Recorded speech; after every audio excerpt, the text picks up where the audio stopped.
Alamin ang latest weather update ngayon dito sa Sir Aris Official Weather News Today.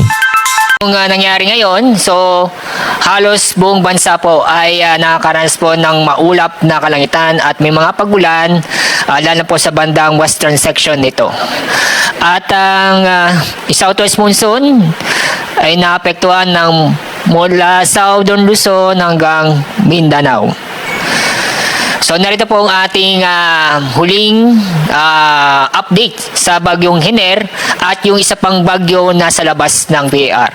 Una, si bagyong Hiner ay nasa layong 290 kilometers east ng Tuguegarao City, Cagayan. Napanatili ang lakas na hangin ng bagyong Hiner na nasa 55 kilometers per hour. Ito'y malapit sa gitna at pagbukso na nasa 70 kilometers per hour. Inaasa po natin itong kikilos northwestward sa bilis na 10 kilometers per hour.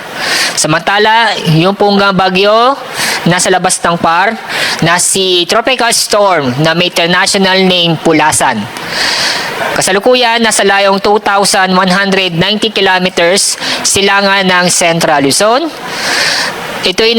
Ito'y may lakas na hangin nasa 65 kilometers per hour at pagbukso nasa 80 kilometers per hour.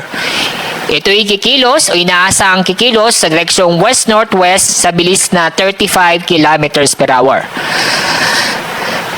Ang dahilan kung bakit maulap na kalangitan ng halos buong bansa ay ang southwest monsoon at si bagyong Hiner.